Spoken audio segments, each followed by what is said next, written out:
Республика Коми стала первой площадкой фестиваля искусств и народного творчества «Финно-Угорский транзит. Музыка и этностиль». Уже сегодня его принимает наш национальный музыкально-драматический театр. Участники — танцевальные и певческие коллективы, среди которых есть даже рэп-исполнители. А еще этномодельеры с показами необычных коллекций одежды, в которых традиционные элементы и этнический стиль пересекаются с современными формами. Примечательно, что каждый год у фестиваля есть своя тема: то семейные традиции, то детские праздники. Теперь же в центре внимания молодежная среда.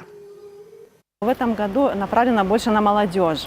И очень приятно, что к нам приезжают молодые люди, исполнители на эстрадных песен на национальных языках из Республики Марий Эл. Это группа «Аяр», что в переводе «солнечные лучи», дарит нам радость, какие-то всплески, эмоции.